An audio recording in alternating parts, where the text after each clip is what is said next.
Fala também sobre o São Paulo colocando um ponto final nas especulações sobre Luciano no Vasco. Um erro do São Paulo que pode custar R$ 1 milhão. Últimas do mercado, bastidores, finanças. Fala aí pessoal, sou Jorge Nicola, bem-vindos a mais um vídeo do canal, sempre bom ter vocês por aqui. Sem perder tempo, pedir para deixar like, se inscrever no canal e ativar as notificações. Bora mudar de assunto e falar sobre o São Paulo. Durante o final de semana surgiu a notícia de que o Vasco quer contratar Luciano para 2026. Conversei antes de gravar esse vídeo com o presidente do São Paulo, Júlio Casares, para perguntar se existiu alguma sondagem, proposta e se o tricolor tem a intenção de se desfazer do Luciano. A resposta do Júlio Casares, abre aspas, não teve nada, isso é balela. A informação que surgiu é de que o Fernando Diniz pediu a contratação do Luciano. Ele entende que o atacante de 32 anos de idade seria um enorme acréscimo para o Vasco, mas não senti nenhuma disposição do São Paulo em negociar o Luciano, a menos que seja por uma condição financeira extremamente interessante. E a notícia que surgiu é de que o Vasco pensaria em contratá-lo sem gastar muito dinheiro. Diante desse cenário, dá para imaginar que a chance de negociação é praticamente zero. Multa rescisória para clubes do exterior no vínculo do Luciano é de 40 milhões de euros. No futebol nacional, ela gira na casa dos 120 milhões. Importante registrar que o Luciano ganha 600 mil reais por mês. E apesar de ser um cara difícil no dia a dia, de muita contestação e reclamação, é alguém que entrega uma média de 20 participações em gol por temporada. Até pelo fato de ter um salário relativamente baixo no mundo do futebol, São Paulo vai engolindo o Luciano e deve mantê-lo para a próxima temporada, apesar dos gols perdidos nos jogos de ida e volta contra a LDU, o que acabou causando a eliminação do time nas quartas de final da Libertadores. Temporada atual do Luciano de 47 jogos, 13 gols e 6 assistências. Ele é uma das peças importantes para tentar fazer com que o São Paulo, via Campeonato Brasileiro, garanta a classificação para a Libertadores da próxima temporada. Agora de falar sobre o São Paulo e um erro de R$ 1 milhão. Contei para vocês no final de semana sobre a possibilidade de o tricolor comprar Gustavo Santana. Artilheiro do time no Campeonato Paulista Sub-20, são 8 gols marcados em 18 partidas. Pois bem, Gustavo Santana pertence ao Cuiabá e está emprestado até o fim da Copa São Paulo de Juniores do ano que vem. E o tricolor acabou por utilizá-lo contra o Cuiabá no Campeonato Brasileiro da categoria Sub-20, sem saber que sua utilização acarretaria numa multa de R$ 1 milhão. Tanto o São Paulo não sabia que o Gustavo Santana entrou nos minutos finais, ele jogou apenas 6 minutos. Cuiabá fez valer a cláusula e passou a cobrar o São Paulo, que decidiu não pagar. O que o Cuiabá fez foi a Câmara Nacional de Resolução de Disputas para cobrar essa grana. Só para você entender, R$ 1 milhão equivale a mais do que aquilo que está estabelecido como opção de compra. Para que o São Paulo fique com o Gustavo Santana, vai haver necessidade de desembolsar R$ 700 mil por 60% dos direitos econômicos. E o Cuiabá já disse que não vende o atleta por esse valor se não houver o pagamento da multa rescisória. Até por isso, o futuro do Gustavo Santana hoje é bastante incerto no tricolor, mesmo com números bem interessantes. Antes de mudar de assunto, só registrar que Oscar teve nova lesão muscular. O problema agora é na panturrilha esquerda, nenhuma data de retorno. O Oscar parece não conseguir jogar desde que voltou da China. Importante lembrar que o seu custo é de R$ 2.300.000 por mês. Como estão as coisas em relação ao investidor para o São Paulo? Renatão, aquela possibilidade de o Diego Fernandes se tornar o investidor do São Paulo é vista no São Paulo como absolutamente descartado. O tricolor entende que esse cara não tem capacidade financeira para fazer um investimento do tamanho que tem sido especulado, tá? Do Boa Noite, Nicola, é verdade que o Luciano vai para o Vasco no próximo ano? Então, essa especulação surgiu no final de semana, o site Terra, não é o Terra, não. O site Terra foi quem afirmou que existe o interesse. Indicação do Fernando Diniz, o Luciano e o Diniz já trabalharam juntos no São Paulo. É assim, cara, o Luciano tem contrato com o São Paulo até dezembro de 26. Dá para dizer que ele já teve muito mais moral do que atualmente, não só com torcedores, mas também com dirigentes.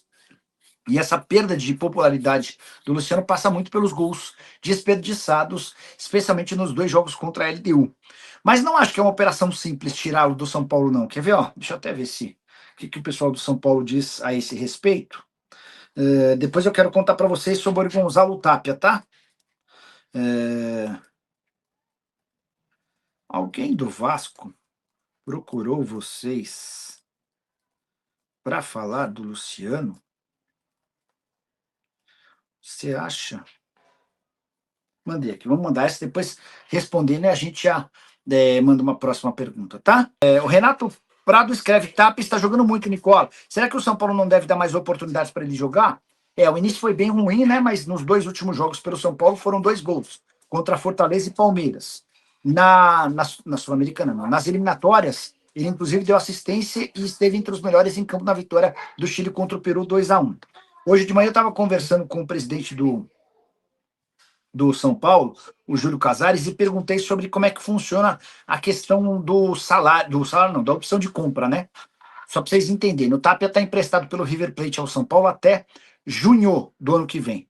E a opção de compra do São Paulo é de 2 milhões de dólares por 80% dos direitos econômicos. Vou repetir, o São Paulo, se quiser ficar com o Tapia, precisa desembolsar 2 milhões de dólares por 80%. Não é um valor alto, levando em consideração que o atleta tem 23 anos de idade e é jogador de seleção chilena. Mas o São Paulo não precisa ter pressa. Não precisa queimar etapas, não precisa pensar em gastar esse dinheiro por agora, até porque a opção de compra só vence na metade do ano que vem. O São Paulo vai trazer vai fazer uma limpa no elenco, um abraço. Vai depender muito de como o São Paulo termina a temporada. Se o São Paulo conseguir a classificação para a Libertadores da América via brasileiro, a avaliação é uma. Se o São Paulo não conseguir a classificação, aí você pode ter certeza que vai haver a necessidade de uma reformulação grande no elenco, tá bom? O Vasco Tiva perguntando sobre Luciano no Vasco, eu cheguei a contar que foi um pedido do Diniz, mandei mensagem para uma pessoa do São Paulo para ver como é que o São Paulo vê a possibilidade de liberar o Luciano. O que foi publicado pelo site Terra é de que não há interesse em gastar uma grana, uma compensação financeira violenta para que o atleta seja contratado. São Paulo meio que precisaria aceitar a liberação do atleta sem grande compensação financeira, tá? O Luiz Carlos Alves está por aqui também. O Inhaque escreve o seguinte: o Grêmio fez o pior negócio ao trocar o Luciano por aquele outro atacante do São Paulo que nem jogou mais nada no Grêmio. Foi o Everton. Vocês lembram dele? O Everton que jogou no Flamengo, quer ver, ó? Grêmio, São Paulo, troca Luciano. Eu acho que era o Everton. O atacante foi trocado de forma definitiva por Everton com o Grêmio. Fez a maioria dos... É isso mesmo, o Everton. Vocês lembram do Everton? Jogador que atuou no Flamengo, enfim. E o Luciano, quer queira, quer não, ele performou bem no São Paulo. Conseguiu, inclusive, ser ídolo de muita gente. O que temos de novidades do Tricolor? Abraço. Ricardão, vamos lá. O São Paulo ainda não tem a confirmação, mas deve receber nos próximos dias a oficialização de que nessa temporada Ramon Abate Abel e o árbitro de vídeo não apitam mais jogos do São Paulo. Não dá para cravar que essa é uma decisão para sempre, como queria o São Paulo quer vetar esses dois para sempre. Até agora a CBF não se posicionou dessa maneira, garantindo isso, mas existe uma possibilidade real de nenhum dos dois apitar mais, pelo menos enquanto essa for a mesma comissão de arbitragem, enfim, tá rolando alguma coisa nesse sentido, tá? Se o São Paulo não tivesse um presidente incompetente, Pedro seria o centroavante que faria o time mudar de patamar. Certamente seria, né?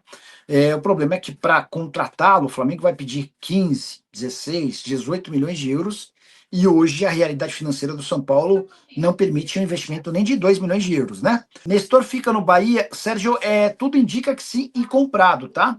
O contrato de empréstimo prevê a obrigação de compra caso o Nestor jogue pelo menos 25 partidas com 45 minutos. E o último levantamento que eu havia feito apontava o Nestor com 21 jogos. Então, ele estava a 4 jogos de bater a meta, que vai fazer com que o São Paulo fature mais ou menos 25 milhões de reais. Eu vi uma notícia aqui que o Palmeiras está atrás do Marcos Antônio do São Paulo.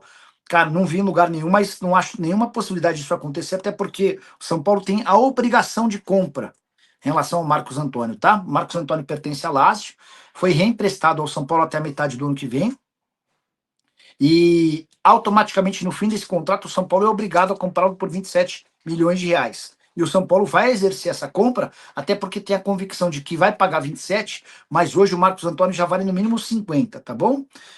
Tem jogado muita bola, ótima contratação, aquisição excelente feita pelo São Paulo.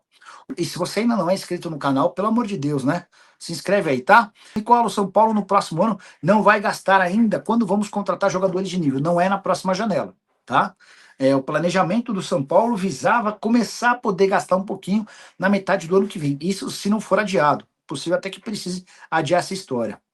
Família, ficamos aqui com aquele giro de notícias super importantes do maior clube brasileiro. A gente tá falando realmente do São Paulo. Se você ficou no vídeo até agora, não esqueça, em hipótese alguma, de deixar aquele like maroto. Inscreva-se no canal, ativa também o sino das notificações para ficar por dentro de todas as atualizações do maior clube tricolor, que é o São Paulo.